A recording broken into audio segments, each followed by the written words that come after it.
Alléluia. Je réfléchissais sur quelque chose, je veux partager ça avec vous. La plus grande forme par laquelle vous pouvez honorer Dieu, vous pouvez honorer un homme de Dieu, c'est l'obéissance.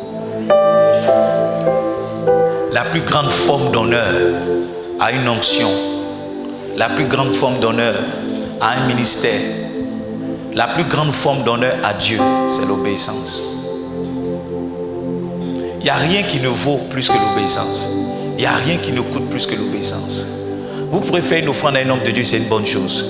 Vous pourrez lui acheter des choses, c'est une très bonne chose. Mais si vous ne pouvez pas obéir à ce que Dieu dit par sa bouche, vous n'êtes pas en train d'obéir, vous n'êtes pas en train d'honorer son ministère, vous n'êtes pas en train d'honorer Dieu. Vous savez, beaucoup d'entre nous, nous avons du mal à entendre Dieu directement. Et donc Dieu passe par ses oins pour nous parler. Et vous ne pouvez pas dire que vous considérez un homme de Dieu et méprisez les paroles qu'il prêche. Please check my son. Méprisez les paroles qu'il prêche, méprisez les instructions, les conseils qu'il vous donne. C'est par l'obéissance à la voix de l'homme de Dieu que vous montrez l'honneur que vous avez pour son ministère, l'honneur que vous avez pour Dieu. J'ai pensé fortement à ça parce que ces derniers mois, 2 hommes de Dieu se sont approchés de moi d'une manière très extraordinaire. Et je suis allé prêcher chez le premier dans son église et je lui ai donné une instruction. C'est étrange, mais son thème même c'était l'instruction. Et quand j'ai fini de prêcher le message sur l'instruction, j'ai dit, voici l'instruction que Dieu m'a dit de te donner pour toi. Vous savez, la volonté de Dieu est dans le message que vous prêchez. Le plan de Dieu est dans le message de la saison. Donc si Dieu te dit de parler d'instruction, ça veut dire qu'il veut te dire de faire quelque chose. Malheureusement, ce monsieur m'a appelé, il m'a dit, écoute, dis à Dieu que cette fois-ci, je ne vais pas obéir à ce qu'il a dit. Je ne sais pas comment je me suis senti. Je ne sais pas comment je me suis senti. Et un autre s'est approché de moi. Et il m'a approché pour me demander un conseil. Et je lui ai dit, tu ne devrais pas faire ci, tu ne devrais pas faire cela. Et il a dit, ok. Mais dans la nuit, il m'a écrit. Il m'a dit, écoute, je suis désolé, mais je vais faire ça de telle manière. J'ai dit, quel que soit ce que tu décideras, je vais honorer, je vais respecter ton choix. Sauf que plus tard dans la nuit, il va m'envoyer un message. Vous dit, finalement, je vais faire comme tu m'as dit. Et quelques jours après, il va dire, c'est toi qui avais raison. La manière dont tu as vu la chose, c'est effectivement comme ça que ça s'est passé. Maintenant, regardez, de ces 2 hommes de Dieu qui se sont rapprochés de moi et est devenu plus proche parce qu'il a honoré mon ministère. Et un autre s'est éloigné parce qu'il a déshonoré mon ministère. Quand je te dis de faire quelque chose que tu ne fais pas, quel message tu es en train de me donner? Je suis Chanel ou bien Dieu ne m'a pas appelé? Quel message tu es en train de me donner? Dieu ne m'a pas parlé dans cette saison, ou bien Dieu m'a montré, Dieu m'a fait comprendre que le rapprochement entre serviteurs de Dieu, c'est lorsque l'un écoute l'autre. C'est lorsque l'un écoute l'autre. Il dit en 1 Samuel le chapitre 15, le verset 22. 1 Samuel 15, le verset 22. Il dit, l'Éternel trouve-t-il du plaisir dans les holocaustes et les sacrifices comme dans l'obéissance à la voix de l'Éternel? Voici l'obéissance vaut mieux que les sacrifices. L'observation de la parole vaut mieux que la graisse des béliers. Amen. Donc, ce que vous pouvez faire à Dieu qui a plus d'importance que tout, ce n'est pas l'offrande que vous apportez, c'est l'obéissance. Maintenant, la voix de l'Éternel, quelquefois, vient dans la voix de son messager. Le message que Dieu a pour vous, c'est un messager qui vous l'envoie. Donc, le messager n'annule pas le message du Seigneur. Donc, Livingstone, nous tous qui sommes ici, nous avons besoin de comprendre que honorer un ministère, c'est obéir à ce que Dieu dit par ce ministère. Tu vas te tenir debout, tu vas prier. Tu vas dire, Seigneur, s'il te plaît, donne-moi un esprit d'obéissance. Tu vas dire, Seigneur, pardonne-moi pour chaque fois où j'ai désobéi à un conseil, à une instruction, à un message. Tu vas dire, Seigneur, pardonne-moi pour chaque fois où j'ai désobéi. Pardonne-moi. Chaque fois que j'ai désobéi, lève la voix, prie. Dis, Seigneur, pardonne-moi chaque fois que j'ai désobéi. Est-ce que tu peux prier? Can you pray? Est-ce que tu peux prier? Prie au nom de Jésus. Ha, machanda la kama sundele kaba. Azama mama, rondolo gobolo sikama mama. Et mama santa la kabala. Oh Seigneur, pardonne-moi chaque fois que j'ai désobéi à une instruction. Chaque fois que j'ai désobéi à une instruction. Tu vas prier maintenant, tu vas dire, Seigneur, s'il te plaît, donne-moi la force maintenant de marcher dans les instructions. Donne-moi la force de marcher dans les instructions. Donne-moi la force de marcher dans les instructions. Donne-moi la force de marcher dans les instructions. Au nom puissant de Jésus. Amen. Assieds-toi une minute. Un jour, je suis allé voir mon père spirituel et je lui ai envoyé un document. J'ai dit, papa, voici mon plan de croissance pour l'église. Je crois que si Dieu nous fait grâce, on peut passer d'un seul membre à 50 membres. Et je lui ai donné le plan de croissance. Je lui ai envoyé ça par mail. Et mon papa m'a convoqué. Il dit, viens, viens, tu as besoin d'entendre certaines choses. Quand je suis venu, il m'a repris. Il m'a dit, le plus important, ce n'est pas d'envoyer les gens à 50 personnes. Le plus important, c'est la qualité de ce que tu vas enseigner, les gens que tu vas former. Donc, laisse cette histoire de croissance. Concentre-toi sur ce que tu vas dire aux gens. Vous savez ce que j'ai fait? J'ai déchiré mon plan de croissance. Je l'ai rangé. Parce que mon père me l'a dit. Je croyais dans tout mon cœur que j'avais raison.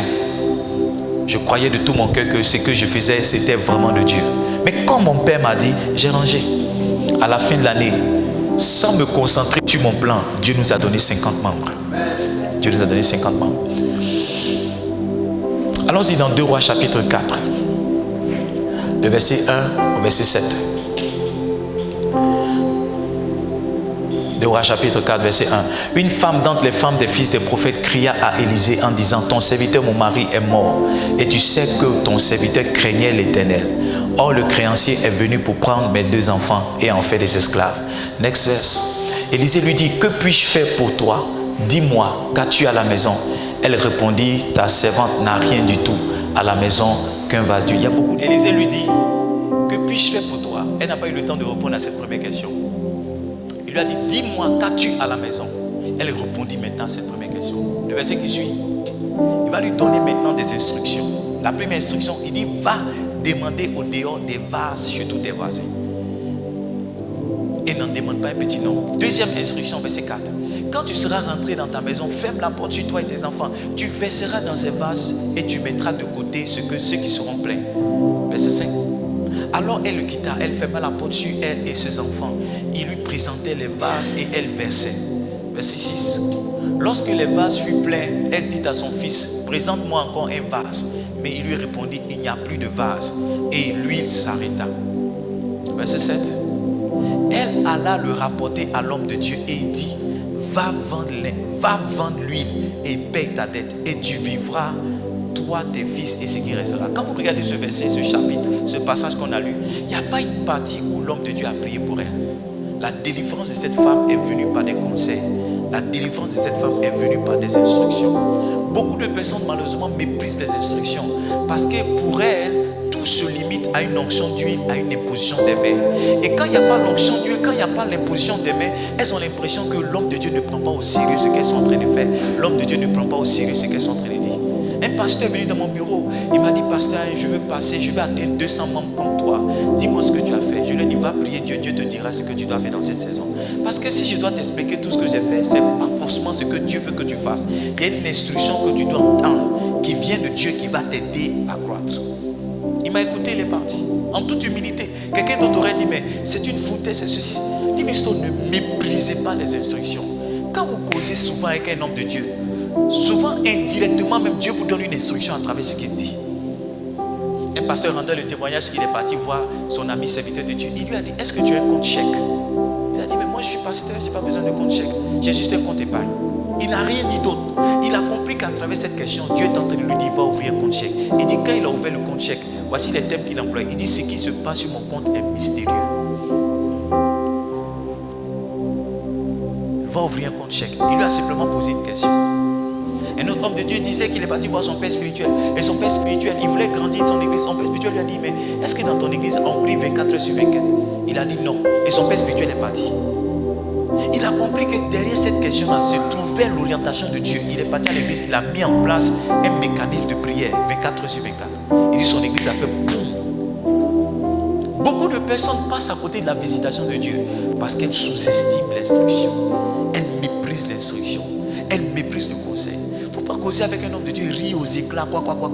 Quand je ris avec toi, il y a l'instruction de Dieu.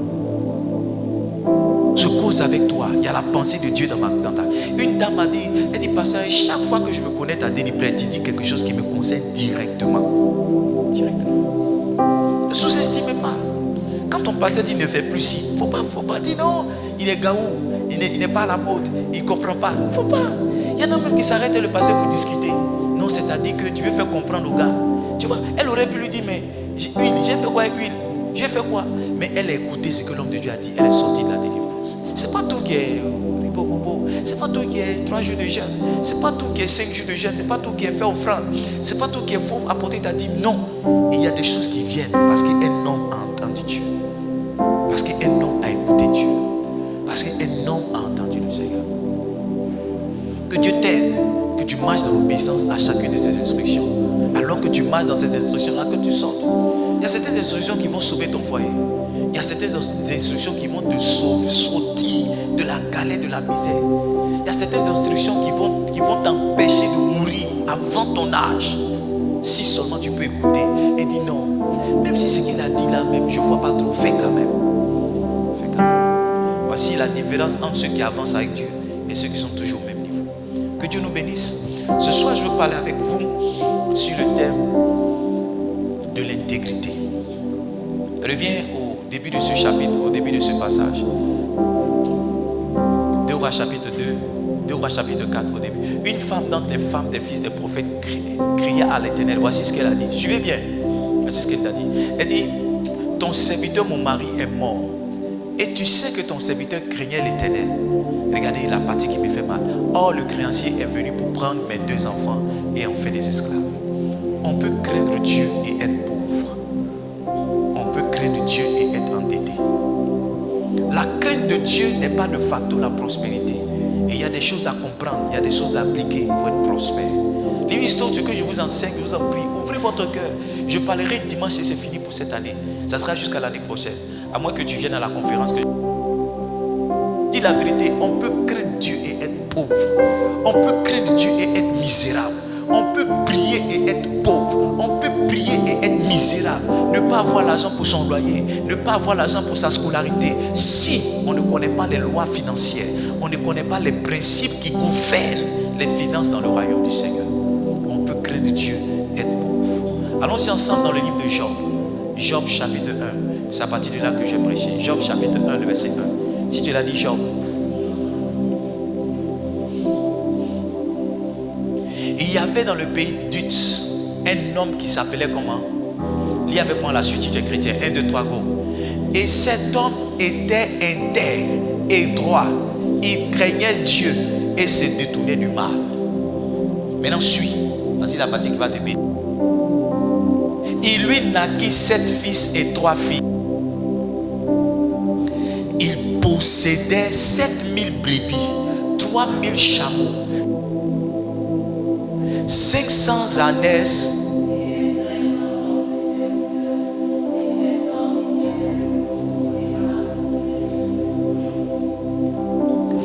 est-ce qu'on peut avoir une autre version, le verset 3? Quelqu'un d'autre a la version ses mains? Quelqu'un a la version ses mains? Verset 3, quelqu'un a la version ses mains? On peut avoir une autre version? Quelqu'un a la version ses mains? La version New King James Version dit, this man was the greatest. Il était le plus grand. Je cherche une autre version. Sévère ou parole de vie. Charlie, you see, this Sunday you put the mic here, but tonight you change. Oui, vas-y, lis ses mains. Dans le verset 3 seulement.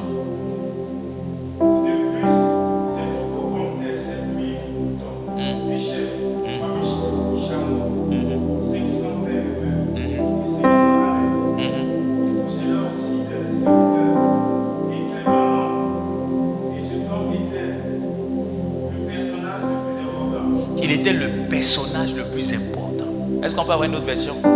D'autres versions disent qu'en fait, le plus considérable, le plus grand, le plus important, c'est dit que dans la zone, c'est lui qui avait le plus d'argent. Amen.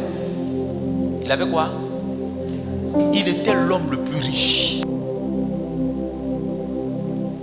Il craignait Dieu au verset 1. Il craignait Dieu et il était riche.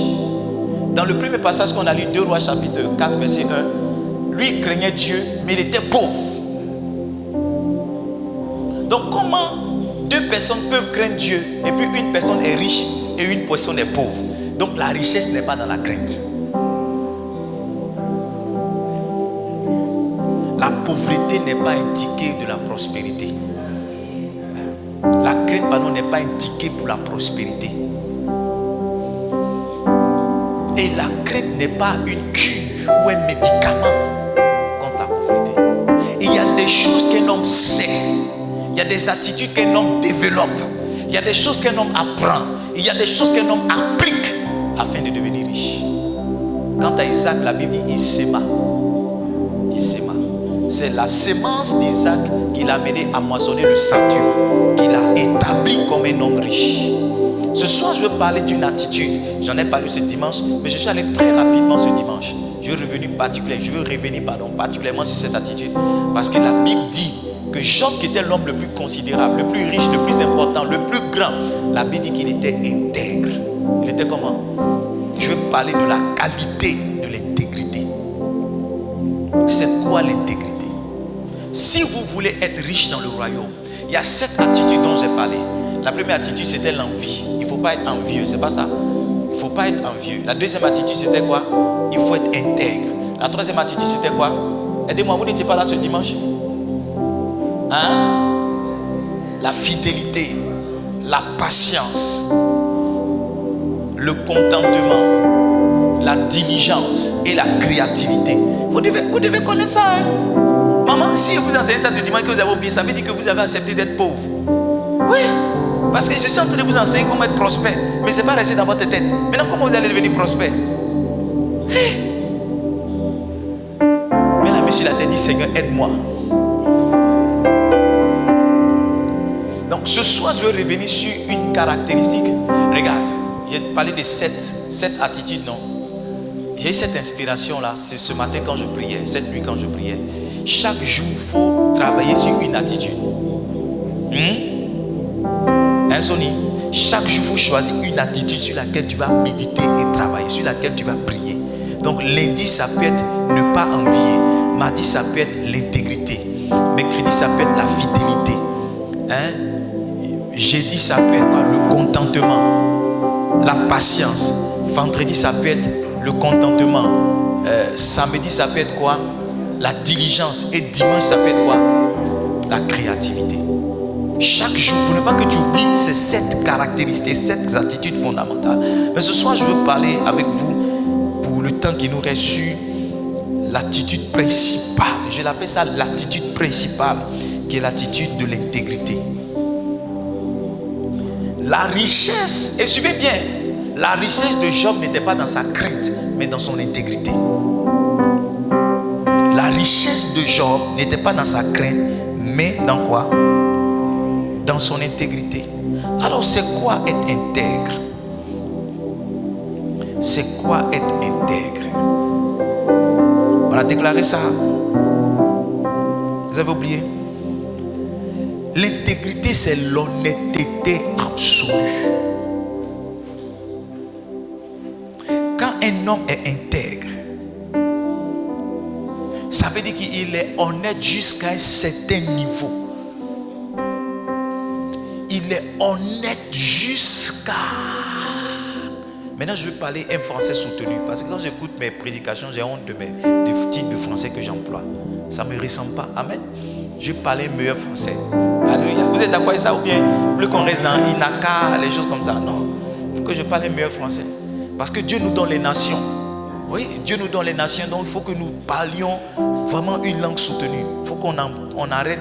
En fait, j'étais sur le point de dire non, il est honnête jusqu'à Las Caras. Et je me suis rappelé que je ne veux plus. Je me suis rappelé que je ne veux plus dire ces bêtises-là.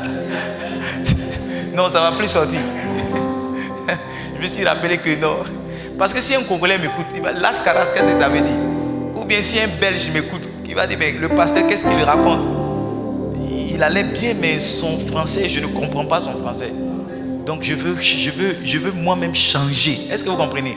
Je veux m'adapter. Je veux apporter quelque chose de nouveau. L'intégrité, c'est l'honnêteté absolue. C'est comment? L'honnêteté absolue. Donc un homme qui est intègre, c'est un homme qui est honnête. Livingstone, même les chrétiens manquent d'honnêteté. même les chrétiens manquent d'honnêteté. Je me suis rendu compte que là où on a le plus de problèmes, c'est avec les chrétiens. Les chrétiens sont les plus difficiles en relation. Là où on devrait s'entendre facilement sur certaines choses, c'est là même que c'est difficile. Là où on devrait être plus professionnel, c'est là même qu'on a le plus d'amateurs. Il y a un frère là, depuis combien de mois je l'appelle pour quelque chose. Un gars est venu nous gruger dans cette église. Un frère, un gars qui parle en langue, il est venu nous gruger. Je ne sais pas si vous rendez compte. Quelqu'un qui voit le pasteur a un besoin, et puis il prend l'argent du pasteur, et puis il ne fait pas le travail du pasteur. Travail du pasteur.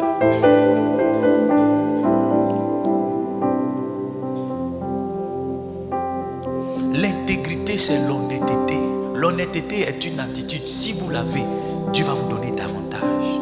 Tous les gens qui marchent avec Dieu, qui ont beaucoup d'argent, ce sont des gens honnêtes.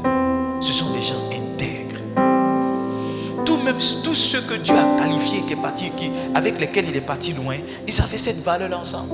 La Bible dit de Noé. Noé était un homme intègre. Abraham était un homme intègre. On manque d'honnêteté. Toujours en train de mentir, toujours en train de voler, toujours en train de crier. Alléluia. Alléluia.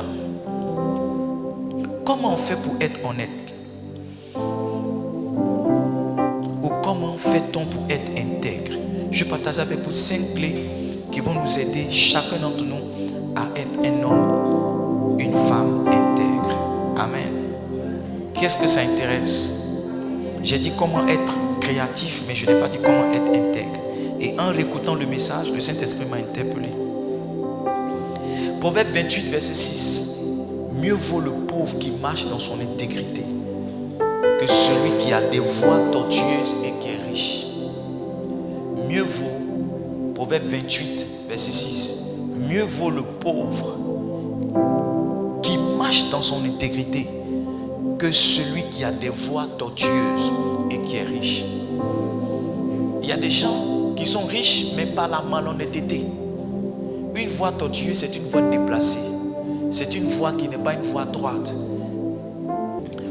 Donc, il dit, vaut mieux le pauvre qui marche dans son intégrité que celui qui a des voies tortueuses et qui est riche. Et j'ai dit que les voies tortueuses, ce sont des voies déplacées. Ce sont des voies qui ne sont pas droites. Ce sont des gens qui mélangent un peu les kenneurs. Hein? En Côte d'Ivoire, on dit les kenneurs. Donc, tous ceux qui nous suivent, un ken, quand quelqu'un dit je vais faire un ken, ça veut dire qu'il va faire une mauvaise affaire. Vous êtes d'accord avec moi, non? Hein? Quand quelqu'un dit je vais faire un ken, ça veut dire que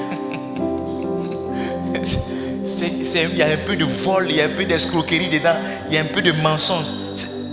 Merci ma fille, c'est de la malhonnêteté. En ivoirien on dit de la malonie. Alors quand quelqu'un dit je vais faire un ken, ou bien dit c'est un ken, un bécos. On dit comment tu as eu cette télévision? Il dit j'ai eu ça en ken. Quand il dit j'ai eu ça en ken, ça veut dire que quelqu'un a volé, il est venu lui vendre. C'est un reseller. En bon français, c'est un reseller. Vous comprenez ce que je suis en train de dire? Voilà. Il y a des gens qui sont devenus champions dans les ken. Ils ont bâti leur richesse avec de la malhonnêteté. C'est ce que la Bible dit. La Bible dit vaut mieux pour toi rester pauvre que de devenir riche par des voies malhonnêtes. C'est pourquoi Livingstone, je vous ai dit, ne portez pas envie à tout ce que vous voyez. Il y a beaucoup de personnes qui sont riches, mais à travers des voies bizarres. Et vous enviez les mauvaises personnes. Vous prenez pour modèle les mauvaises personnes. Alléluia. Alléluia. Donc aujourd'hui et ce soir, je vais partager avec vous des clés qui vont vous aider à ne pas être malhonnête, à rester intègre et à ne pas tomber dans tout ce que les autres font. La première clé que je partage avec vous, c'est ne faites jamais ce qui est interdit. Vous savez, quand vous montez une société, quand vous créez une société, il y a ce qu'on appelle l'objet de la société. Et l'objet de la société ne doit pas être quelque chose qui est interdit. Par exemple, c'est interdit de vendre la drogue. Tu sais que c'est interdit de vendre la drogue. Donc quand tu fais une entreprise ou bien tu montes un business qui est de vendre la drogue, tu es un homme qui est malhonnête. Tu n'es pas intègre. Amen. Mon message a même peu choqué certaines personnes. Un frère est parti voir son pasteur et dit je travaille dans une société où on fabrique la cigarette. Mais depuis un moment je ne suis pas à l'aise avec le fait que je suis un vendeur de cigarettes. Il dit, je ne suis pas à l'aise avec ça. C'est son travail. C'est ce qui fait qu'il mange. Mais quand il voit ce que ça représente, il dit, ça commence à choquer sa foi. Et le pasteur lui a dit, qu'est-ce que tu veux que je te dise? Si ça ne te convient pas, il faut démissionner. Et il a démissionné avec sa famille. C'était quelqu'un qui était marié. Il avait femme et enfant. Il a démissionné. Il s'est retrouvé à la maison quelques semaines. Et Dieu lui a fait la grâce. Il est rentré dans un organisme. En fait, il est rentré à l'ONUCI. À l'époque, c'était l'ONUCI. Il est rentré à l'ONUCI avec un salaire extraordinaire. Extraordinaire. Tu ne peux pas t'engager dans une activité dans laquelle toi-même tu n'as pas la paix. Une activité qui est une activité malhonnête. En tout cas, quand tu n'as pas bu, tu n'as pas fumé la drogue. Quand tu as fini de faire ton ken, quand tu viens dormir, tu ne dors pas en paix. Tu ne dors pas bien. Donc si tu veux être intègre, ne fais pas quelque chose qui est interdit. Ne fais pas quelque chose qu'on ne fait pas. J'ai croisé un autre frère à Boaké. J'étais allé pour un concert et il travaillait dans une société pétrolière. Il dit avant qu'il ne travaille dans la société pétrolière, il travaillait dans une société où on fait l'alcool, on fabrique l'alcool. Et il dit qu'il était le chef de vente. Et ses meilleurs acheteurs, c'était les nightclubs et les maquis. Donc il dit c'est samedi soir il travaille. Dimanche il doit aller à l'église, mais c'est samedi soir il doit faire le tour de tous les nightclubs, toutes les boîtes de nuit là. Il doit faire le tour avec son camion, avec la marque de sa boisson. Donc il rentre dans la boîte de nuit et puis il vend son... Il dit mais je ne peux pas continuer de vivre ma foi comme ça. Lui aussi il a démissionné. Quand je l'ai croisé, il avait un 4x4 et il était le régional de cette société pétrolière au niveau de Guadeloupe. Il a dit pour qu'il rentre dans cette bénédiction, il a fallu qu'il abandonne ce qu'il était en train de faire parce qu'il sentait. Donc quelqu'un m'a posé la question, mais papa, est-ce que ce que je fais là, tu as déjà la réponse? Tu as la réponse mais tu n'as pas la réponse. Je te donné 2 exemples pour ne pas te dire directement ce que tu dois faire. Parce que si je te dis de laisser ce que tu as dit, non papa, tu vas m'appeler tous les jours, papa tu m'as dit de laisser, on n'a rien à manger. Papa tu m'as dit de laisser, on n'a rien à manger. Non, je te dis ce qu'il faut faire. Donner 2 témoignages pour te dire que si tu es dans quelque chose qui n'est pas bien, il faut laisser. Tu ne peux pas, même si tu as réussi à construire une maison avec dans la prostitution, tu ne peux pas aller loin de ça. Tu ne peux pas. Tu vends la drogue. Les vendeurs de drogue mais sont à l'église. J'ai vu une fois un documentaire avec une dénomination, j'étais choqué, les gens cachaient le visage. Et c'était les plus grands vendeurs de drogue dans la ville. Et ils ont dit qu'ils vendent la drogue pour financer l'église. Oui. Ils disent qu'ils vendent la drogue pour envoyer l'argent à l'église, pour donner à leur pasteur, pour que l'église puisse avancer. Première clé pour demeurer intègre, ne fais jamais rien qui soit interdit. Il y a des gens qui vendent de l'alcool frélaté. J'ai failli dire belé, mais j'ai dit échange. Il y a des gens qui vendent de l'alcool frélaté. Oui. Il va se cacher en brousse là-bas. 3 semaines, fabrique l'alcool, il fabrique l'alcool, puis vend. Ne fais jamais rien qui soit interdit. Ne vends jamais rien qui soit interdit. Voici comment tu seras intègre. Amen. Amen. Le 10 de volume hier. La deuxième clé que je partage avec toi pour demeurer intègre. Ne cherche pas des intérêts trop élevés. Il y a des gens qui achètent quelque chose au marché à 1000 francs, ils vendent ça à 10 000.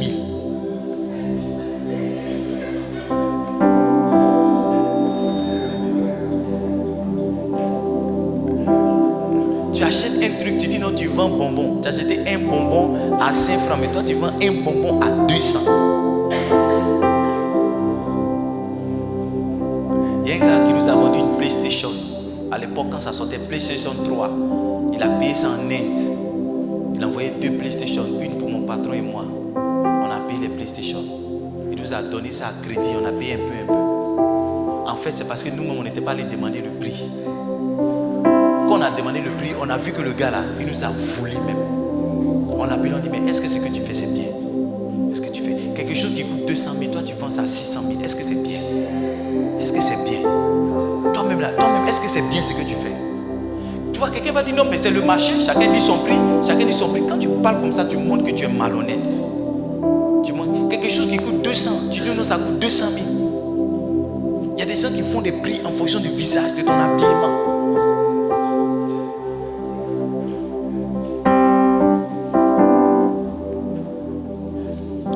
Proverbe 28, verset 8. Proverbe 28, verset 8. Celui qui augmente ses biens par l'intérêt et l'usure les amasse pour celui qui a pitié des pauvres. Réduise le volume qui est. Il les amasse pour celui qui a pitié des pauvres. Ça veut dire que si tu gagnes ton argent avec des intérêts trop élevés, en étant un usurier, Dieu va t'enlever ton argent et va donner ça à quelqu'un d'autre. Tu ne vas pas devenir riche dedans. Tu ne vas pas devenir riche. Les usuriers meurent mal. Parce que leur argent, c'est la souffrance des gens. Ils te font crédit de 100 000, tu rembourses 200 000. Souvent, tu rembourses 300 000. Il y a beaucoup de fonctionnaires aujourd'hui qui sont dans les cordes parce qu'ils ont contracté un crédit avec un usurier. J'ai travaillé à la banque, j'ai vu un monsieur, il était misérable. Pour finir, ils sont venus l'arrêter. Ils sont venus l'arrêter au bureau.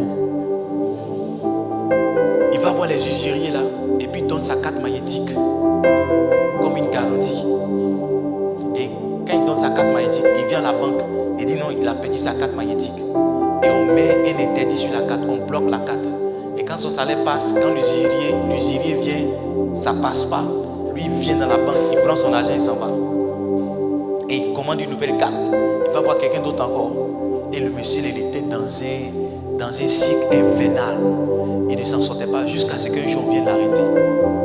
Nous aussi après on a découvert qu'il était, donc on a oublié, on est obligé de mettre certains verrous. Ne vous attachez jamais aux usuriers, ça c'est un conseil que je vous donne. En général les gens font ça parce qu'il y a des funérailles. Frère, même si tu n'as pas enterré ta maman dignement, c'est mieux que tu vas aller avec un usurier. Il ne faut jamais faire ça. Jamais faire ça. J'ai dit quoi? Deuxième clé, c'est quoi? Ne cherche pas les intérêts trop élevés. Quelqu'un a la version Semeur? Please check, take a mic. Quelqu'un a la version Semeur? Lis ça pour nous. Proverbe 28, verset 8. Proverbe 28, verset 8. La version Semeur.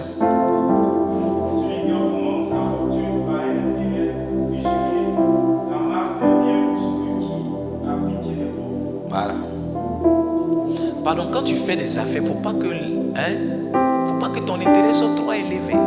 Trop élevé. Il ne faut pas vouloir gagner beaucoup. C'est de ça qu'il est question.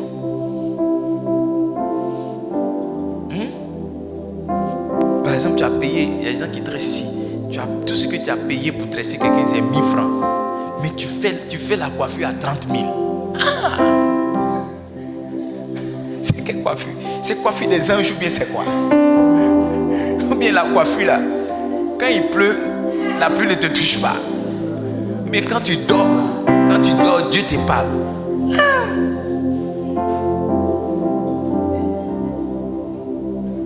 Quand Néhémie rebâtissait les murailles, il était confronté à un problème. Certains juifs avaient prêté de l'argent à leurs frères. Regardez, Néhémie chapitre 5, verset 7. Néhémie dit: je résolus de faire des réprimandes aux grands et aux magistrats. Et je leur dis: quoi? Vous prêtez à intérêt à vos frères?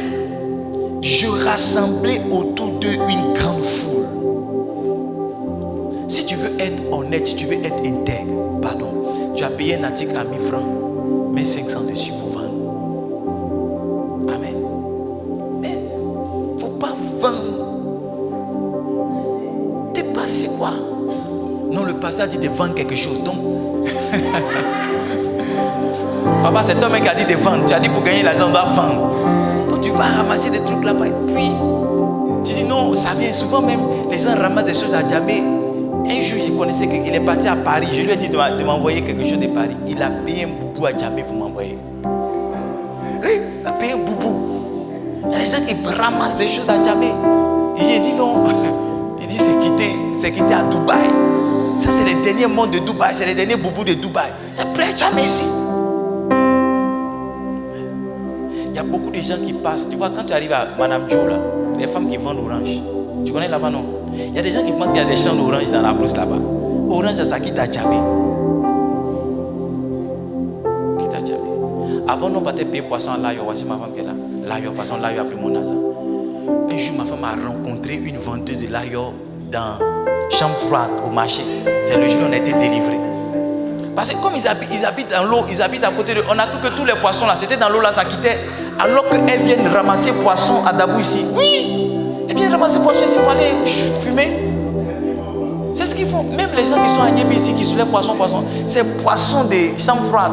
Ils ne pêchent plus, ils n'ont plus les jeunes n'ont plus la force d'aller sur l'eau pour pêcher. Ils viennent ici, ils payent les cartons de poissons là. Si tu faut remarquer, tous les poissons ont même taille, c'est la même couleur. Quand ils soulèvent 5 poissons, c'est la même taille, c'est la même couleur. Parce que les gens qui mettent poissons dans le carton là, ils trient la forme, la couleur avant de mettre. Dans la même lagune, tu ne peux pas prendre les poissons même couleur, même taille, même forme. Donc quand toi tu ne connais pas, tu gardes ta voiture, tu dis oh, poisson. Et puis tu vois, il est à côté il est sur le pont de la lagune, sur le pont Agnès donc il dit c'est frais, c'est frais. Alors qu'il allait prendre ça ici. Il y a des gens qui font ça, des malhonnêtes. Malhonnêtes. Moi quand je dis qu'il ne faut jamais payer poisson ici. Moi, j'ai coupé avec l'aïe depuis des années. Le jour, ma femme dit, elle a vu, la vendeuse, elle a vu. Donc poisson mange, c'est poisson de Dabou. Et puis on roule voiture jusqu'à là-bas. On passe sur le pont avec les risques d'accident. Mais c'est mieux de rester à Dabou ici pour payer poisson.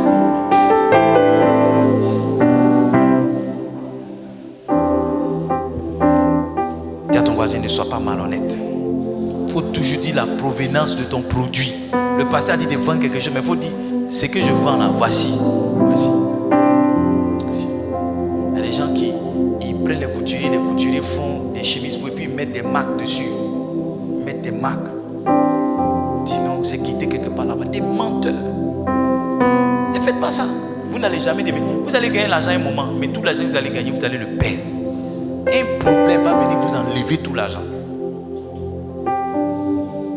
Troisième clé. N'usez pas de fraude.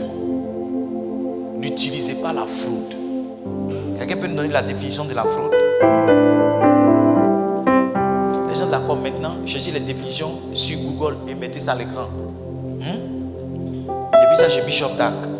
Quand il prêche qu'il y a un mot, il demande définition. Sortez la définition du mot. La fraude, ça veut dire quoi?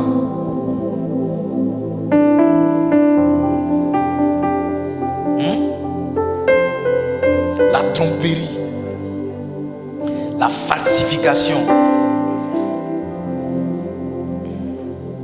1 Thessaloniciens 4, verset 6. 1 Thessaloniciens 4, verset 6. C'est que personne n'use envers son frère de fraude et de cupidité dans les affaires. Dans les affaires. Quand tu vois deux personnes qui ne s'entendent pas dans une affaire, ça veut dire que j'ai fait une affaire avec un gars, on a gagné 36 millions. Il m'a dit qu'on a gagné 17 millions.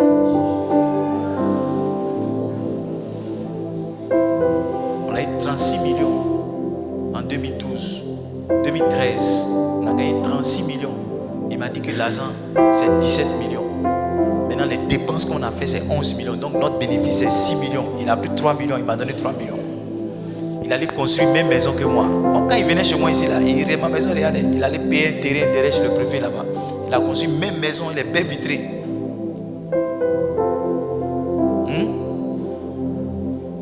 Un soir, il est venu me voir dans ma galère. Il m'a donné 5 000, j'étais content. Il dit non, on m'a payé mon salaire.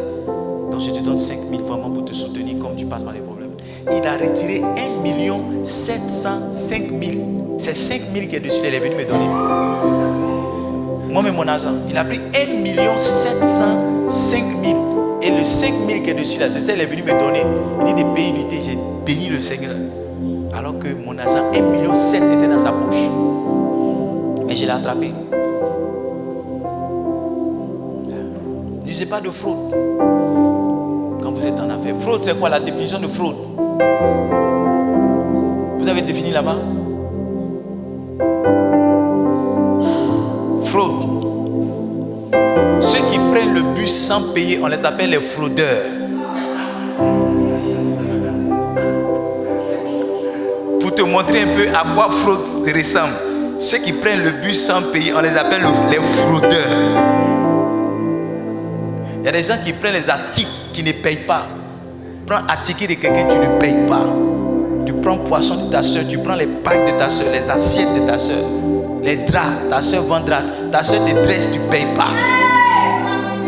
Tu ne payes pas. Tu prends les habits, elle vend les habits, tu ne payes pas. Les photographes, faites photo à des gens, ils ne payent pas. Ils ne payent pas. C'est la fraude. Vous n'avez pas trouvé la fraude là? C'est ça la fraude. Il y a des gens qui fraudent le courant, volent le courant, volent l'eau, fraude non féminin, tromperie, falsification punie par la loi. Ils falsifient les choses. Fait les faux reçus. Il a une double comptabilité. C'est pas ça? Il va voir le gars, il dit non, il faut faire reçu. C'est comme 5 000, mais 15 000. Hein? Ils sont ici. Fais reçu, fais reçu. Fais reçu, fais reçu, fais reçu de 30 000. Et puis aujourd'hui c'est comme ça. Quand tu vas dans les magasins, il te dit non, de faire le reçu. Demain combien de reçu? Tu achètes quelque chose à 20 000 et lui qui te fait le reçu, il dit demain combien? Lui il te dit demain combien? Pour te fidéliser, pour que tu viennes. Et puis il dit mets 200 000. Et puis il te fait un reçu de 200 000 alors que tu lui as donné que 20 000. Si tu veux être intègre, il ne faut jamais user de fraude. Jamais user de fraude. Un pasteur disait qu'un policier l'a arrêté. Et puis il dit, ah, mais, il dit, mon frère, je suis pasteur. Si tu donnes l'argent ici, là, si tu invites dans mon église, si tu me vois prêcher dimanche, est-ce que tu vas croire mon message? Donc, s'il y a quelque chose à me donner, dis-moi, j'allais payer là-bas. Pas user de fraude. Est-ce que tu es là? Fraude non féminine, la tromperie. Si tu veux être intègre, honnête, il ne faut jamais tromper les gens. Il ne faut jamais tromper les gens. Tu as payé quelque chose à tel prix, dis j'ai payé ça à tel prix.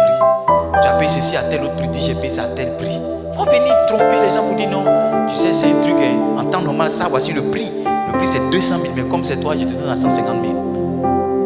Alors que tu as acheté ça à 2 000. Amen. La fraude, un exemple de fraude, c'est les fausses déclarations. Les Ivoiriens sont forts dedans, ils déclarent n'importe quoi aux impôts. Puisqu'on est dans un régime déclaratif, c'est ça? C'est ce que tu as fait que tu dis. Donc quelqu'un peut avoir vendu 100 millions, ils ont aux impôts, il dit j'ai vendu 10 millions. On lui donne un impôt de 10 millions. On laisse mettre dans sa poche. Fausse déclaration. Fausse déclaration. Votre manière d'être calme, je ne sais pas si... Luc 16. Donne-moi Luc 16. Lisons Luc 16 à partir du verset 1. Vous allez voir quelqu'un qui use de fraude. Jésus dit aussi à ses disciples, un homme riche avait un économe qui lui fit dénoncer comme dissipant ses biens. En fait, je vous dis ça, quel que soit le temps que vous avez mis dans la fraude, un jour vous serez dénoncé, un jour vous serez attrapé, un jour on va mettre la main sur vous. Next verse, please.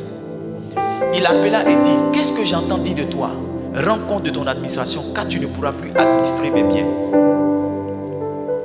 L'économe dit en lui-même, que ferais-je puisque mon maître m'ôte l'administration de ses biens? Travailler à la terre, je ne puis. Mendier, j'en ai honte. Voici les deux voies par lesquelles tu peux avoir l'argent. Soit tu travailles, soit tu mendies. Next verse. Il dit, je sais ce que je ferai. Maintenant, regardez, il va mettre en place son plan de fraude massive. Il dit, pour qu'il y ait des gens qui me reçoivent dans leur maison quand je serai destitué de mon emploi. Voici des plans machiavéliques que quelqu'un a. Verset 5. Verset 5. Il dit, et faisant venir chacun des députés de son maître, il dit au premier, combien tu dois à mon maître? Dis-moi. Go ahead. 100 mesures d'huile, répondit-il. Il lui dit, prends ton billet, assieds-toi vite, écris 50. Quelqu'un qui doit 100, il dit, écris 50. Les autres 50 là, il met dans sa poche. C'est pas comme ça on fait? Il y a des gens qui n'envoient jamais la monnaie. Ils prient même pour que tu oublies la monnaie. Quand tu réclames la monnaie, il dit, papa aussi il exagère. Un pasteur, il t'envoie, il va toujours prendre la monnaie. Mon frère, c'est pas le pasteur qui n'est pas bon, c'est ton esprit qui n'est pas bon. Tu as un esprit de fraudeur et un esprit de malhonnête. Monnaie 500, il prend. Même 200, mais la dernière fois, il m'a envoyé les 500 francs. J'ai cru qu'il a dit, mon prend. Il a pris la monnaie là, 100. Tu veux être intègre, donne la monnaie exacte. Donne la monnaie. Il y a des gens qui vont dire, non, papa, la monnaie, il dit, il n'y a pas de monnaie. Il y a toujours la monnaie qui reste à la boutique quand on t'envoie. Tu dois ramener une monnaie 2300. Tu envoies 1000 francs. Tu dis, non, papa, il dit, il n'y a pas 1300. La prochaine fois. Et la prochaine fois, 1300 est resté là-bas. Et ton papa, il oublie. Ou bien quand tu dis, non, je suis parti, mais le boutiquier n'est pas là. Que c'est son frère qui est là. Quand il paye, c'est son frère dit, non, comme il n'est pas là. Tu racontes une histoire dormi debout. Alors que tu as déjà mangé à loco et frites. Frites poulet avec la monnaie de ton papa. Que Dieu t'aide. Ta manière de rire, ça me montre vraiment que ce message t'est adressé. La fraude. Maman, c'est ce qui fait que tu n'as pas l'argent. C'est ce qui fait que tu ne deviens pas riche. Parce que ça, tu te dis non, c'est l'argent de ton papa, c'est juste rien. Dieu même peut comprendre ça. Tu peux comprendre. La Bible dit que l'Éternel ne prendra pas pour innocent quelqu'un qui vole pour manger. Ça veut dire que quand tu as faim et puis tu t'en vas voler là, les hommes disent, oh, il avait faim, laissez-le, c'est un enfant, il avait faim. La Bible dit que Dieu te condamne. Parce que la faim n'est pas une raison pour laquelle tu dois voler. Donc, rien ne doit justifier ta fraude. Rien ne doit justifier ta malhonnêteté. C'est même pas parce que ta maman est sur le point de mourir que tu dois être malhonnête pour prendre l'argent pour la soigner. C'est pas parce que ta femme doit mourir que tu dois voler. Non, devant Dieu là, ça ne vaut rien. Tu seras châtié comme un voleur professionnel.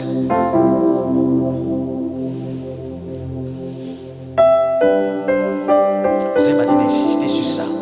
Le message là, c'est ça, l'intégrité, la clé maîtresse. Quand on a dit Job était un homme riche, on dit Job était intègre et droit. La richesse dans le royaume de Dieu ne s'associe pas à la fraude et à la malhonnêteté. La richesse dans le royaume de Dieu s'appuie sur l'intégrité et la droiture. Seigneur, aide-moi à être intègre. Tiens-toi debout, prie. Dis Seigneur, aide-moi à être intègre. Dis Père, aide-moi à être intègre. Plus jamais abat les gains. Plus de gains dans ma vie. Plus de malhonnêteté. Plus de fraude. Aide-moi. Plus de fraude. Par exemple, tes soeurs te donnent l'argent pour payer poisson. Poisson 30 000, tu payes 20 000. Tu envoies poisson 20 000, tu gardes 10 000 sur toi. Oui, c'est la fraude. C'est la fraude. On te donne l'argent, va payer quelque chose de 50 000. Tu payes pour 25 000. Tu empoches le reste sur toi. On dit va payer tel habit, ça coûte 100 000. Toi, tu connais un autre coin où c'est 80 000.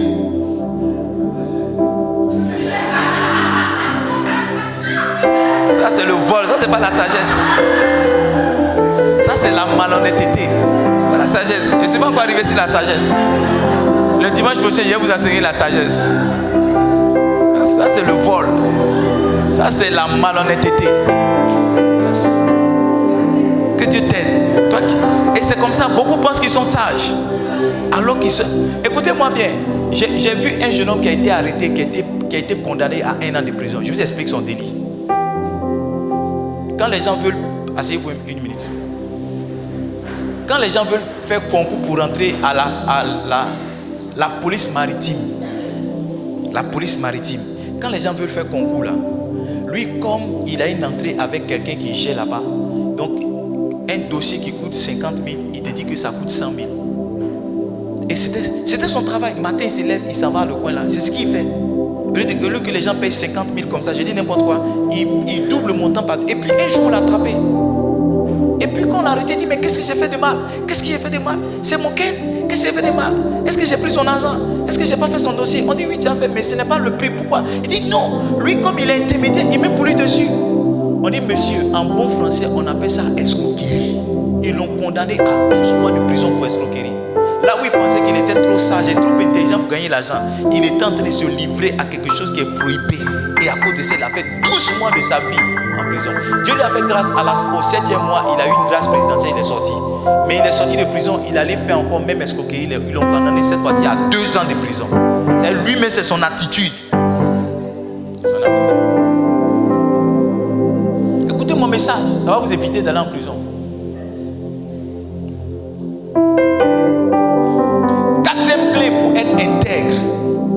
pense aux conséquences de tes actes. Ton vol, ta malhonnête dans laquelle tu es, pense à ses conséquences. Regarde ce que tu fais là, et si maintenant on t'attrape, qu'est-ce que tes enfants vont dire de toi? Qu'est-ce que ton pasteur va penser de toi? Qu'est-ce que ton église va penser de toi?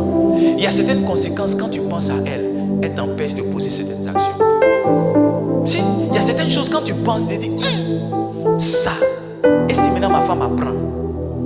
Ou bien, et si maintenant on m'attrape et qu'on me jette en prison? Comment je vais m'occuper de ma femme et mes enfants?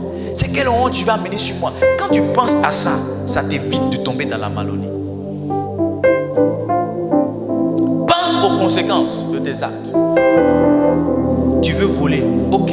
Maintenant, et si on t'attrape?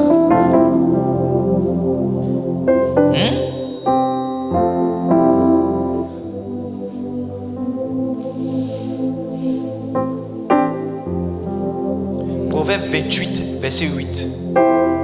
Parole de vie dit: si une personne prête de l'argent avec des intérêts trop élevés et devient riche, sa fortune ira à quelqu'un qui est bon pour les pauvres. Livingstone, pensez aux conséquences. Chaque argent que tu prends à quelqu'un, Dieu va enlever dans ce que tu dois gagner. Dieu m'a fait comprendre encore hier. Oui, chaque argent que tu prends à quelqu'un, Dieu va enlever dans ce que tu vas gagner. Oui, Dieu m'a fait comprendre encore plus hier que chaque action que tu poses dans la vie de quelqu'un, c'est une sémence pour ta propre vie. Si tu as escroqué quelqu'un, un jour on viendra t'escroquer. Maman, si tu as volé quelqu'un, un jour on viendra te voler. Si tu as soutiré de l'argent à quelqu'un, un jour on viendra te soutirer de l'argent. Et comme la moisson est plus abondante que la sémence, ça veut dire ce que toi on va te faire, ça sera plus que ce que toi tu as fait.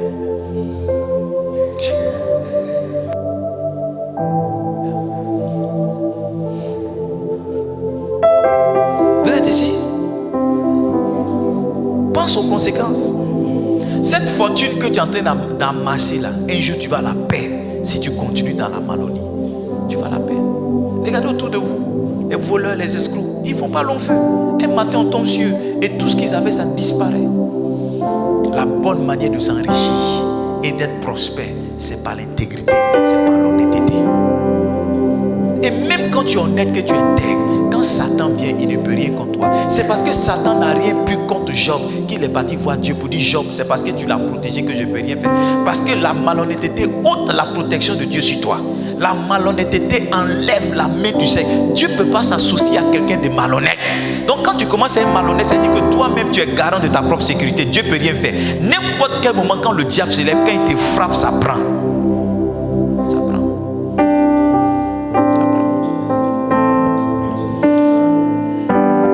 Je vous dis la vérité. Soyez honnêtes. Si vous avez 5 francs, restez avec vos 5 francs. Si vous avez 1000 francs, restez avec vos 1000 francs. Si vous avez vos 10 000, restez avec vos 10 000. Ne soyez pas des gens malhonnêtes. Un jour, j'étais dans un car. On venait. Vous savez, souvent les bacs là, ils vous mettent dans une autre bac. C'est pas ça? Il dit non. Il a dit Dabou, arrivé à Songon. Il dit bon, hé, Dabou, venez monter ici. Et à Songon, on assemblé. On est rentré là. On s'est garé là. Nous, le bac nous a fait descendre pour nous mettre dans un autre bac. Et avant qu'on descende, il y a une dame qui est montée. Elle venait à Dabou, elle est montée là. Quand le bac nous a fait descendre, il a compté, il dit voici, elle n'a pas payé le transport. Il nous a fait monter dans une autre bac. Et je la vois, elle est comme ça. Son cœur battait en même temps, elle est concentrée.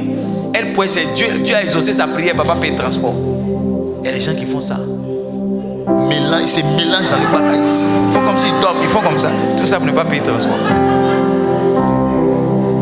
Ils ne payent pas le transport, ils ne payent pas le bus, les fraudeurs. Ils savent à n'importe quelle heure où les contrôleurs se trouvent. Que Dieu t'aide, mon frère. Que Dieu t'aide. S'il te plaît, pense aux conséquences.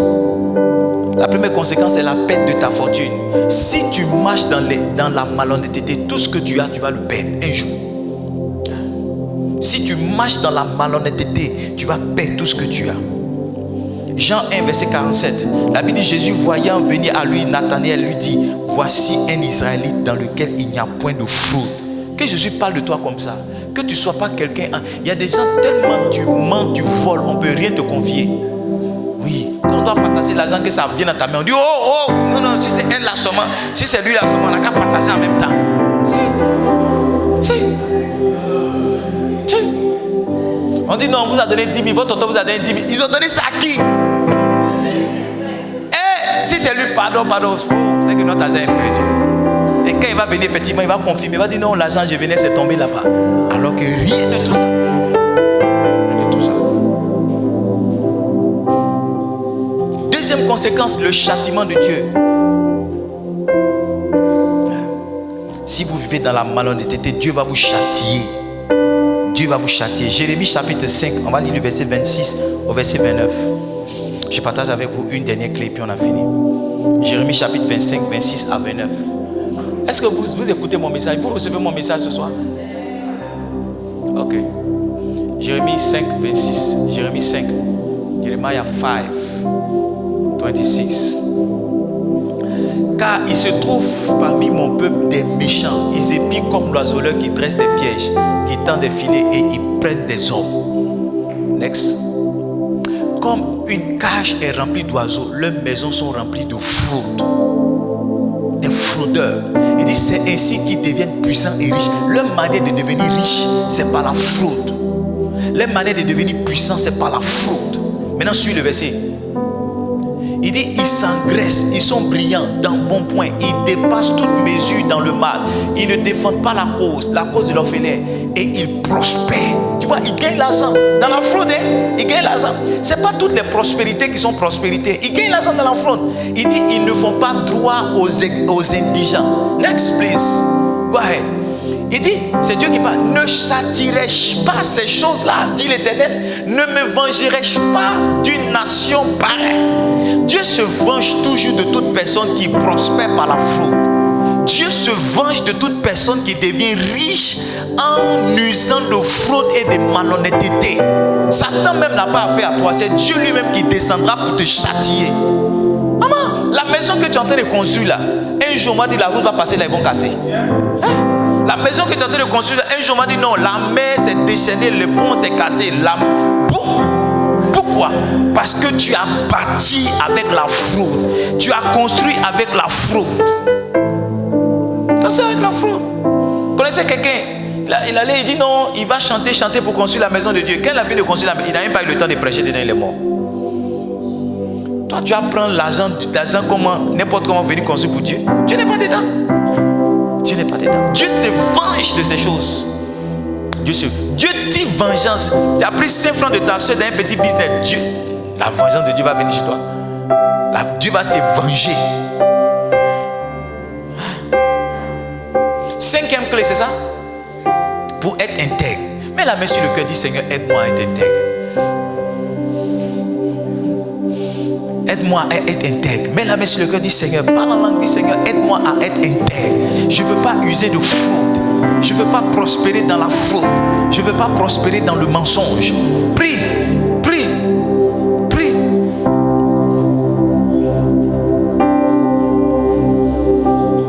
Tu as honte de prier ou bien tu es déjà dans la fraude. Prie, dis Seigneur, aide-moi.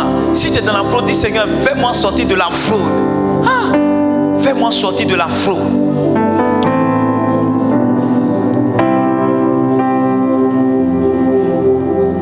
Alléluia.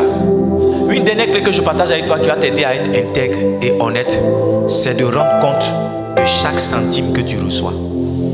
Chaque centime que tu reçois, il faut noter. Il faut noter. Moi je note, quand j'ai payé Cumagie 100 francs, je note. Dans mon cahier ou bien dans mon ordinateur, je note. Si je te donné 5 000, je vais noter. Je vais mettre ton nom, je note. Chaque franc, je note. Ça te permet d'être intègre, ça te permet d'être honnête. On t'a donné 10 000, on dit oui, viens rendre compte. Tu dis oh papa, en fait hier j'étais un peu fatigué là. Demain, on t'appelle, ton téléphone est fermé. Tu dis non papa, j'ai parti à Abidjan. On dit bon après demain, jusqu'à arriver, moi on ne parle plus de ça. 10 000 là, tu n'as pas parlé comment tu as dépensé jusqu'à... Après tu viens, tu dis donne-moi 20 000. Apprends à rendre compte fidèlement de chaque centime. Si ton papa t'a envoyé avec 100 000 payer quelque chose, viens, tu dis papa, ça coûtait ci, ça coûtait ça, ça coûtait ci, ça coûtait ça, ça coûtait ci. Ça va t'aider. On t'a confié une activité, quand tu finis, tu rends compte, voici ce que j'ai fait aujourd'hui, voici. Il y a lui là qui a pris crédit, il dit demain il va payer. Il y a lui là qui a fait appel 200, il n'a pas payé. Voici, tu fais le point. Exactement, tu rends compte, tu fais un compte rendu fidèle. C'est ça qui te permet de rester honnête. Sinon, après, tu vas oublier le montant. Tu vas créer maintenant. Tu vas inventer. On va se tenir debout, prier. J'ai avec vous 6 clés, c'est ça? 5 clés pour marcher dans l'intégrité et l'honnêteté. Ou si vous voulez l'honnêteté. La première clé, c'est quoi? Ne jamais faire ce qui est interdit. Ne vends pas la drogue, maman. Ne vends pas Bel Air. Deuxième.